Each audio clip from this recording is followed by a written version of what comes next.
Hi earnest അക്കാഡമിയുടെ മറ്റൊരു വീഡിയോയിലേക്ക് സ്വാഗതം. നമ്മൾ ഇന്ന് വന്നിരിക്കുന്നത് KSEBയിൽ ഇപ്പോൾ പുതുതായിട്ട് വരാൻ പോകുന്നൊരു നോട്ടിഫിക്കേഷൻ്റെ വിവരം പറയാനാണ്. അതിൽ തന്നെ ഇത് ഇലക്ട്രിക്കൽ മേഖലയുമായി ബന്ധപ്പെട്ട ഉദ്യോഗാർത്ഥികൾക്കാണ് ഇതിൻ്റെ ഏറ്റവും വലിയ ബെനിഫിറ്റ് ലഭിക്കാൻ പോകുന്നത്. അതായത് ഇലക്ട്രിക്കൽ എഞ്ചിനീയറിംഗ് ബിടെക് അല്ലെങ്കിൽ ഡിപ്ലോമ 3 ഇയർ ഡിപ്ലോമ കഴിഞ്ഞവർക്ക് അപേക്ഷിക്കാൻ പറ്റുന്നൊരു പോസ്റ്റാണ്. മാത്രമല്ല ഇത് KSEBയിലേക്കുള്ളൊരു പോസ്റ്റാണ്. അപ്പോൾ നിങ്ങൾ ആലോചിക്കും മറ്റ് പോസ്റ്റുകളെക്കാളും എന്താണ് ഈ പോസ്റ്റിനുള്ള സവിശേഷതകൾ എന്നുള്ളത്. ഇതൊരു ബോർഡിലേക്കുള്ള പോസ്റ്റാണ് എന്നൊക്കെ നിങ്ങൾ കരുതും. പക്ഷേ എന്നിരുന്നാലും നിങ്ങളെ സംബന്ധിച്ചിടത്തോളം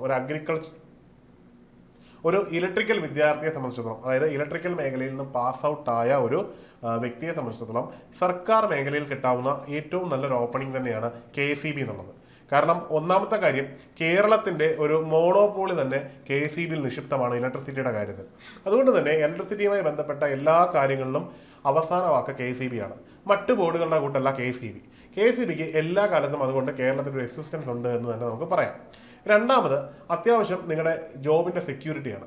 റിട്ടയർമെന്റ് കഴിഞ്ഞാലും കൃത്യമായ പെൻഷൻ കിട്ടി നിങ്ങളുടെ ലൈഫ് ലോങ് നിങ്ങളുടെ ലൈഫ് സെറ്റിലാണ്. അതായത് പല ബോർഡുകളെ വെച്ച് നോക്കുമ്പോഴും KSEBക്കുള്ള ഒരു സവിശേഷതയാണ്. ഇവൻ KSFE പോലും ഇത്രയും വലിയ സെക്യൂരിറ്റി കിട്ടുന്നില്ല. നിങ്ങൾ ഈ ഒരു ഡിപ്പാർട്ട്മെന്റിൽ ജോയിൻ ചെയ്ത് കഴിഞ്ഞാൽ ജോലിക്ക് നല്ല ശമ്പളമാണ്. അതായത് ശമ്പളം തീരുമാനിക്കുന്നത് നിങ്ങളുടെ ബോർഡ് തന്നെയാണ്. KSEB എന്ന് പറയുന്ന ബോർഡ് തന്നെയാണ്. അത്യാവശ്യം നല്ല ശമ്പളമുണ്ട്, അത്യാവശ്യം നല്ല ബോണസ് ഉണ്ട്. ഇത് കൂടാതെ ധാരാളം ആനുകൂല്യങ്ങളും ഉണ്ട്. നമുക്കറിയാം KSEBയിൽ ഒരു സാധാരണ ലൈൻമാനായിട്ട് കയറുന്നൊരു തസ്തികയ്ക്ക് പോലും കിട്ടുന്ന സാലറി എത്രയാണെന്ന്. അവിടെയാണ് സബ് എഞ്ചിനീയർ എന്ന് പറഞ്ഞൊരു തസ്തികയിലൂടെ നിങ്ങൾക്ക് കയറാൻ പറ്റുന്ന ഒരു അവസരം കിട്ടുന്നത്. മൂന്നാമതായിട്ട് നമ്മൾ ഓർക്കേണ്ടത് സബ് എഞ്ചിനീയർ എക്സാമിനേഷന്റെ നിയമന സാധ്യതയാണ്.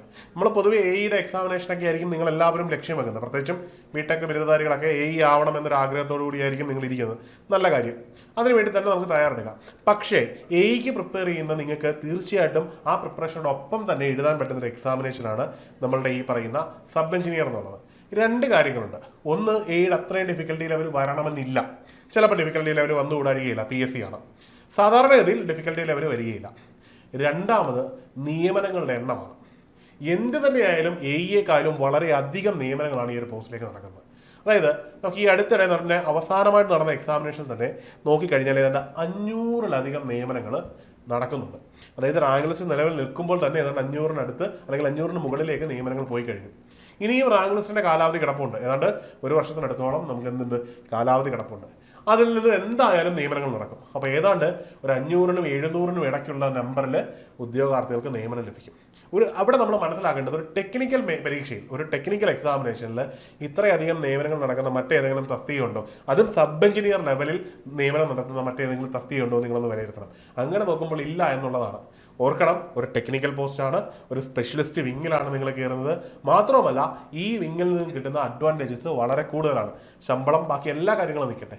ഇനിയും നമുക്ക് നോക്കാൻ പറ്റുന്ന മറ്റൊരു കാര്യം കൂടിയുണ്ട്, നിങ്ങളുടെ പ്രൊമോഷൻ സ്കോപ്പ്.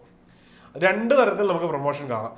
നിങ്ങളൊരു ബിടെക് ബിരുദധാരി ആണെങ്കിൽ സ്വാഭാവികമായിട്ടും ഫസ്റ്റ് ഓപ്ഷനാണ് ബിടെക് ഉള്ള ഒരാളെ സംബന്ധിച്ചിടത്തോളം നിങ്ങൾ സർവീസിൽ കയറി പ്രൊബേഷനൊക്കെ കഴിയുന്ന മുറയ്ക്ക് അല്ലെങ്കിൽ ഇൻ പ്രൊബേഷനിലാണെങ്കിൽ പോലും എന്ത് പറ്റും, നിങ്ങൾക്ക് AEയുടെ നോട്ടിഫിക്കേഷൻ വരും. ആ AEയുടെ നോട്ടിഫിക്കേഷൻ പ്രത്യേകതയുണ്ട്. അതായത് കേരള ഇലക്ട്രിസിറ്റി ബോർഡിലെ ജീവനക്കാർക്ക് മാത്രമായിട്ട് വിളിക്കുന്നൊരു AEയുടെ നോട്ടിഫിക്കേഷൻ വരും. അതിൻ്റെ നോട്ടിഫിക്കേഷൻ വന്നിട്ട് ഇപ്പോൾ ഏതാണ്ട് 1.5 വർഷം ആവുന്നുണ്ട്. അവസാനം വന്ന നോട്ടിഫിക്കേഷൻ അതിൻ്റെ എക്സാമിനേഷൻ്റെ ഡീറ്റെയിൽസ് എടുത്താൽ നമുക്ക് മനസ്സിലാക്കാൻ കഴിയുന്നൊരു കാര്യം, ഈ ഒരു തസ്തികയിലേക്ക് ഏതാണ്ട് 80 പേരുടെ മെയിൻ ലിസ്റ്റ് വരികയും 80 പേരെയും തീർത്തെടുക്കുകയും ചെയ്തു. നമ്മൾ നോക്കേണ്ട ഒരു കാര്യമാണ്. ഏതെങ്കിലും ഒരു റാങ്ക് ലിസ്റ്റിൽ അങ്ങനെ സാധാരണ സംഭവിക്കാറില്ല. അതായത് KSEB ജീവനക്കാർക്ക് വേണ്ടി മാത്രം വന്ന സ്പെഷ്യൽ റിക്രൂട്ട്മെന്റ് ആണ്. ഇതാർക്കൊക്കെ എഴുതാം? ഇത് എഴുതാൻ പറ്റുന്ന KSEB ജീവനക്കാർക്ക് മാത്രമാണ്. പൊതുവേ നോട്ടിഫിക്കേഷൻ പറയാറുള്ളത് KSEBയിൽ പ്രൊബേഷൻ കഴിഞ്ഞ ഉദ്യോഗസ്ഥർക്കാണ്. എന്നാൽ ഈ നോട്ടിഫിക്കേഷനിൽ ഒരു പ്രത്യേക നോട്ട് കൂടി ഉണ്ടായിരുന്നു, പ്രൊബേഷൻ ഉള്ളവർക്ക് ഡിപ്പാർട്ട്മെന്റ് പെർമിഷനോട് കൂടി അപേക്ഷിക്കാമെന്നുള്ളത്. അതായത് നിങ്ങൾ ജോലിക്ക് കയറി ചിലപ്പോൾ നിങ്ങളുടെ പ്രൊബേഷൻ തീരുന്നതിന് കുറച്ച് നാളുകൾക്ക് മുമ്പാണ് ഈ നോട്ടിഫിക്കേഷൻ വരുന്നതെങ്കിലും ഡിപ്പാർട്ട്മെന്റ് KSEBയുടെ പെർമിഷനോട് കൂടി ബിടെക് ബിരുദധാരികൾക്ക് എന്ത് ചെയ്യാം, ഈ എക്സാം എഴുതാം. അതായത് AE എക്സാം ലക്ഷ്യം വെക്കുന്ന ഒരാളെ സംബന്ധിച്ചിടത്തോളം വളരെ ഈസി ആയിട്ട് ഒരു ഈസി ഷോർട്ട് കട്ടിലൂടെ നിങ്ങളുടെ ലക്ഷ്യത്തിലേക്ക് എത്താൻ പറ്റുകയാണ്. അതായത് ഓപ്പൺ മെറിറ്റ് കോമ്പറ്റീഷൻ നമ്മൾ വളരെ വലിയ ടൈറ്റ് കോമ്പറ്റീഷൻ ഫേസ് ചെയ്യുമ്പോൾ ഇവിടെ അതൊരു ലിമിറ്റഡ് നമ്പർ ഓഫ് കാൻഡിഡേറ്റുമായിട്ട് ആകുന്നു. ഓൾമോസ്റ്റ് അപ്ലൈ ചെയ്യുന്ന എല്ലാവർക്കും അല്ലെങ്കിൽ മെയിൻ ലിസ്റ്റിൽ ഉൾപ്പെടുന്ന എല്ലാവർക്കും നിയമനം ലഭിക്കുകയും ചെയ്യും എന്നുള്ളതിൻ്റെ വളരെ പ്രധാനപ്പെട്ട ഒരു സവിശേഷതയാണ്. ഇത്രയധികം ഓപ്പർച്യൂണിറ്റീസ് ആണ് നിങ്ങളുടെ മുമ്പിലുള്ളത്. ഇനി ഈ ജോലിയുടെ പ്രൊഫൈലിൽ എന്തൊക്കെ അഡ്വാൻറ്റേജ് ഉണ്ടെന്ന് നമുക്ക് നോക്കാം. അതിൽ ആദ്യമായിട്ട് നിങ്ങൾ എവിടെയാണ് റെപ്രസെൻ്റ് ചെയ്യുന്നത്? ടെക്നിക്കൽ റെപ്രസെൻറ്റേഷൻ ആണ്. അതായത് ഡിപ്പാർട്ട്മെന്റുമായിട്ട് ബന്ധപ്പെട്ട ടെക്നിക്കൽ വിങ്ങിലാണ് നിങ്ങൾ ജോലി ചെയ്യുന്നത്. മാത്രവുമല്ല നിങ്ങൾ സബ് എഞ്ചിനീയർ ആണ്. നിങ്ങൾ കരുതുന്ന പോലെ പോസ്റ്റിൽ കയറുകയൊന്നും വേണ്ട. നിങ്ങൾ എന്താണ് ചെയ്യുന്നത്? നിങ്ങളൊരു കോർഡിനേഷൻ അല്ലെങ്കിൽ ഒരു സബ് എഞ്ചിനീയർ റോളായിട്ടുള്ള ഒരു മേൽനോട്ട റോളാണ് ചെയ്യുന്നത്. പണ്ടത്തെ പോലെയല്ല. KCBയിൽ ഇപ്പം എല്ലാം കരാർ പണികളാണ്. മനസ്സിലായില്ലേ? KCBയുടെ എല്ലാ പ്രവർത്തനങ്ങളും ഓൾമോസ്റ്റ് കരാറ് കൊടുത്തിട്ട് ചെയ്യിക്കുകയാണ്. അപ്പോൾ ഇതിന്റെ ഒരു മേൽനോട്ട റോള് മാത്രമാണ് നിങ്ങൾ ചെയ്യേണ്ടത്. ഒരു സൂപ്പർവൈസറി റോൾ എന്ന റോളിലേക്കാണ് നിങ്ങൾ എത്താൻ പോകുന്നത്. അടുത്തതായത് നിങ്ങൾ കേരളത്തിന്റെ ഒരു നട്ടെല്ലായിട്ടാണ് നിലനിൽക്കുന്നത്. കാരണം ഇന്ന് കറണ്ട് ഇല്ലാത്തൊരു ജീവിതം എന്ന് പറയുന്നത് സാധ്യമല്ലാത്തൊരു കാര്യമാണ്. അപ്പം ഒരു കേരളത്തിന്റെ എക്കോണമിയുടെ ഡെവലപ്മെന്റിനും സൊസൈറ്റിയുടെ വെൽഫെയറിനും ഒക്കെ ബാക്ക് ബോണായിട്ട് നിൽക്കുന്ന ഒരു സോഷ്യൽ കമ്മിറ്റ്മെന്റ് കൂടി നിങ്ങളിവിടെ അറ്റൻഡ് ചെയ്യുന്നുണ്ട്. അവസാനം ഞാൻ ഓൾറെഡി പറഞ്ഞ കാര്യമാണ് ജോബ് സെക്യൂരിറ്റി. ഇന്ന് നമുക്ക് ഏത് സ്വകാര്യ മേഖലയിൽ നിന്ന് കിട്ടാത്തതിനേക്കാളും വലിയ ഒരു ജോബ് സെക്യൂരിറ്റിയാണ് KCBയിൽ നിന്ന് കിട്ടുന്നത്. KCBയിൽ നിന്ന് കിട്ടുന്നത് മാത്രമല്ല, നിങ്ങളുടെ എല്ലാ തരത്തിലുള്ള ആനുകൂല്യങ്ങളും ഉണ്ട്. മാത്രമല്ല ഇതൊരു സർക്കാർ സ്ഥാപനമാണ്, ഒരു ബോർഡാണ്. സർക്കാർ ബോർഡ് ആയതുകൊണ്ട് തന്നെ നിങ്ങളുടെ അവകാശങ്ങളെ നന്നായിട്ട് യൂട്ടിലൈസ് ചെയ്യാൻ പറ്റും.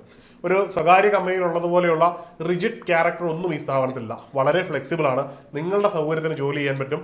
അതിന് ആനുപാതികമായിട്ടുള്ള സാലറി നിങ്ങൾക്ക് ലഭിക്കും. അതായത് തുടക്കത്തിന്റെ സാലറി അല്ല, കുറച്ചും കൊണ്ട് കഴിയുമ്പോൾ കിട്ടുന്ന ഒരു സാലറിയാണ്. ഇനി ഞാൻ പ്രൊമോഷനെ പറ്റി നിങ്ങളോട് പറഞ്ഞിരുന്നു. രണ്ടാമത്തെ പ്രൊമോഷൻ, അതായത് നിങ്ങൾ ടെസ്റ്റ് എഴുതി കയറുന്ന പ്രൊമോഷനാണ്. സാധാരണ രീതിയിൽ നിങ്ങൾ ബിടെക് ഇല്ലെന്നിരിക്കട്ടെ, അല്ലാതെ നിങ്ങൾ കയറുന്ന ഒരാൾക്കും എന്തുണ്ട്? നിങ്ങളുടെ സർവീസ് കോട്ട വഴിയുള്ള പ്രൊമോഷൻ ഉണ്ട്. ഇനി നിങ്ങൾ എയുടെ എക്സാം എഴുതിയില്ലെങ്കിൽ നിങ്ങൾ എന്ത് പറ്റും? പ്രൊമോഷൻ കിട്ടി ആവും എന്നത് വളരെ പ്രധാനപ്പെട്ട കാര്യമാണ്. അതായത് നിങ്ങൾക്ക് ഈ ഒരു പോസ്റ്റ് എന്ന് പറഞ്ഞു കഴിഞ്ഞാൽ ഒരു വളരെ പ്രധാനപ്പെട്ട ഒരു പോസ്റ്റാണ്. ഒരു ഡിപ്ലോമക്കാരനെ സംബന്ധിച്ചിടത്തോളം, ബിടെക്കാരനെ സംബന്ധിച്ചിടത്തോളം ഈ ഒരു പോസ്റ്റിലേക്ക് എന്ന് പറയുന്നത് ഏറ്റവും പ്രധാനപ്പെട്ട കാര്യമാണ്. അതായത് ലക്ഷ്യം വെക്കുന്നവർക്ക് വളരെ ഈസി ആയിട്ട് എത്തിപ്പെടാൻ, എന്ന് പറയുന്ന തസ്തികയിലേക്ക് എളുപ്പം എത്തിപ്പെടാൻ പറ്റുന്ന ഒരു ഷോർട്ട് കട്ടാണ് ഈ ഒരു എക്സാമിനേഷൻ. ഇനി ഈ പരീക്ഷയുടെ നോട്ടിഫിക്കേഷനും മറ്റു വിവരങ്ങളുമാണ് നോക്കുന്നത്. ഇത് അവസാനം വന്ന നോട്ടിഫിക്കേഷനാണ്.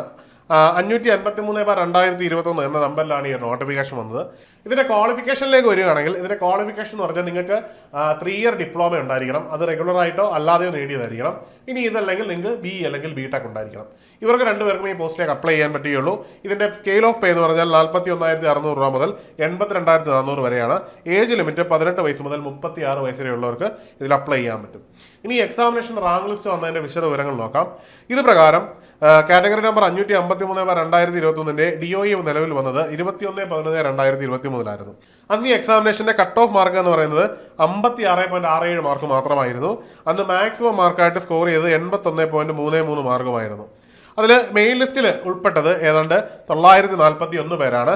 ഇവിടെ ടോട്ടൽ അഡ്വൈസ് ഇവിടെ നിന്ന് ജനറേറ്റ് ചെയ്തിരിക്കുന്നത് 681 ആണ്. അതാണ് 941 പേരുടെ മെയിൻ ലിസ്റ്റ് വരുമ്പോൾ അതിൽ നിന്ന് 681 പേരെ അഡ്വൈസ് ചെയ്യുന്നു. ഇനിയും റാങ്ക് ലിസ്റ്റിന്റെ കാലാവധി നിലനിൽക്കുകയാണ്. അപ്പോൾ ഓൾമോസ്റ്റ് ഒരു 80 to 90% എന്ത് ചെയ്യും? കാൻഡിഡേറ്റ്സിനെ അവർ റിക്രൂട്ട് ചെയ്യുക എന്നുള്ളതാണ്. ഇതേ അവസ്ഥ തന്നെയാണ് നിലവിൽ വീണ്ടും വരാൻ പോകുന്നത്. കാരണം ധാരാളം റിട്ടയർമെന്റുകൾ വരികയാണ്. KCB ആണ്. നിങ്ങൾക്ക് ഇവിടെ നിയമനങ്ങൾ കിട്ടും. ഇനിയുള്ളത് പഠനമാണ്. അതായത് നമ്മൾ പറഞ്ഞു കഴിഞ്ഞു, നമുക്ക് മനസ്സിലായി കഴിഞ്ഞു KCB സബ് എഞ്ചിനീയർ എന്തിന് അപ്ലൈ ചെയ്യണം, എന്താണ് സബ് എഞ്ചിനീയറിന്റെ ഇമ്പോർട്ടൻസ് എന്ന് നിങ്ങൾക്ക് മനസ്സിലായി കഴിഞ്ഞു. അപ്പോൾ ഇനിയുള്ള ലക്ഷ്യം നമ്മുടെ ജോലിയാണ്. അതിന് ഇപ്പോൾ തന്നെ പഠിച്ചു തുടങ്ങണം. നമുക്ക് മനസ്സിലായി കഴിഞ്ഞു ഇത്രയധികം വേക്കൻസി ഉണ്ട്.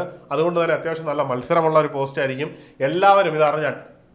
എല്ലാവരും ഈ ഒരു പോസ്റ്റിന് വേണ്ടി അപ്ലൈ ചെയ്യാനുള്ള സാധ്യതയുണ്ട്. അപ്പോൾ നേരത്തെ പഠിച്ചു തുടങ്ങിയാൽ നമുക്ക് സബ്ജക്റ്റിന്റെ കോർ സബ്ജക്റ്റുകൾ മുഴുവൻ പഠിച്ചു തീർക്കാൻ കഴിയും. അതിനുശേഷം നമുക്ക് എക്സാമിനേഷൻ സമയം ആകുമ്പോഴേക്കും നമുക്ക് റിവിഷനുകളിലൂടെ മുമ്പോട്ട് പോവുകയും ക്വസ്റ്റ്യൻ പേപ്പർ വർക്കൗട്ട് ചെയ്യാനും പറ്റും. അങ്ങനെ നമുക്ക് എക്സാമിനേഷനെ വളരെ അനായാസം ക്രാക്ക് ചെയ്യാൻ പറ്റും. അതായത് കുറച്ച് സമയം നമ്മുടെ മുമ്പിലുള്ളൂ. ആ സമയത്തെ കൃത്യമായിട്ട് യൂട്ടിലൈസ് ചെയ്യുക. ഇനി എക്സാമിനേഷൻ നോട്ടിഫിക്കേഷൻ വരും, അത് കഴിഞ്ഞ് എക്സാം ആണ് വരുന്നതെന്നൊക്കെയുള്ള ഒരു പഴയ രീതിയൊക്കെ പേസി മാറ്റിയിട്ടുണ്ട്. നോട്ടിഫിക്കേഷൻ വന്നൊരു 3-4 മാസത്തിനുള്ളിലൊക്കെ തന്നെ ഇപ്പം എക്സാം വരുന്നൊരു പ്രവണതയാണ് PSC ചെയ്തുകൊണ്ടിരിക്കുന്നത്. അതായത് PSC വളരെ സിസ്റ്റമാറ്റിക് ആയിട്ട് മാറിയിട്ടുണ്ട്. അത് നമ്മൾ അറിയാതെ പോയി കഴിഞ്ഞാൽ എന്ത് പറ്റും? നമ്മൾ ഈ ഒരു എക്സാമിനേഷനിൽ പിന്നിലോട്ട് മാറപ്പെടും. ആ ഒരു പ്രശ്നം പരിഹരിക്കുന്നതിന് നിങ്ങൾക്ക് ഇപ്പോൾ തന്നെ പഠനം തുടങ്ങണം.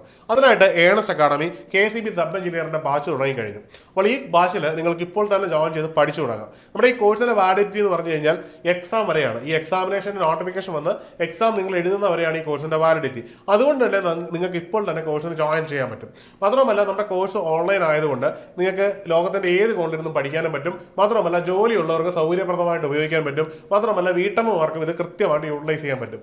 രണ്ടാമത് നിങ്ങൾക്ക് ഈ കോഴ്സിൽ കൃത്യമായിട്ടൊരു മെന്റർഷിപ്പ് സപ്പോർട്ട് ഉണ്ട്. നിങ്ങളുടെ പഠനം കൃത്യമായിട്ട് ബാലൻസ് ചെയ്ത് കൊണ്ടുപോകാനും നിങ്ങളെ അസസ് ചെയ്യാനും നിങ്ങളുടെ പഠനം ബാലൻസ് ചെയ്യാനും ഒക്കെ ഒരു റെഗുലർ ആയിട്ടുള്ള മെന്റർഷിപ്പ് സപ്പോർട്ട് ഉണ്ട്. ഒപ്പം ലൈവായിട്ട് തന്നെ നിങ്ങളുടെ ഡൗട്ട് ക്ലിയർ സെഷൻസ് ഉണ്ട്. വാട്സാപ്പ് വഴി നിങ്ങളുടെ സംശയങ്ങൾ ചോദിക്കാനുള്ള ഓപ്ഷൻ ഉണ്ട്. കാരണം നിരവധി ഫീച്ചേഴ്സ് ഉണ്ട് ഈ കോഴ്സ്. അപ്പോൾ എത്രയും പെട്ടെന്ന് നിങ്ങൾ ഈ ഒരു കോഴ്സിന് ജോയിൻ ചെയ്യുക. നിങ്ങളുടെ പഠനം കൃത്യമായിട്ട് മുമ്പോട്ട് കൊണ്ടുപോയി ഈ ജോലി, അതായത് സബ് എഞ്ചിനീയർ എന്ന് പറയുന്ന ഇത്രയും നിയമന സാധ്യതയുള്ള ഒരു പോസ്റ്റിൽ നിങ്ങൾക്കും ജോലി ഉറപ്പാക്കി തന്നെ നമുക്ക് മുമ്പോട്ട് പോകാം. അപ്പം എല്ലാവർക്കും ഈ കോഴ്സിന് ജോയിൻ ചെയ്യാം. അപ്പോൾ കോഴ്സിൽ ജോയിൻ ചെയ്യുന്നതിനും കൂടുതൽ വിവരങ്ങൾക്കും താഴെ നൽകുന്ന ഗൂഗിൾ ഫോം ഫില്ല് ചെയ്യാവുന്നതാണ്. അപ്പോൾ മറ്റൊരു വീഡിയോയിൽ കാണാം. Good bye.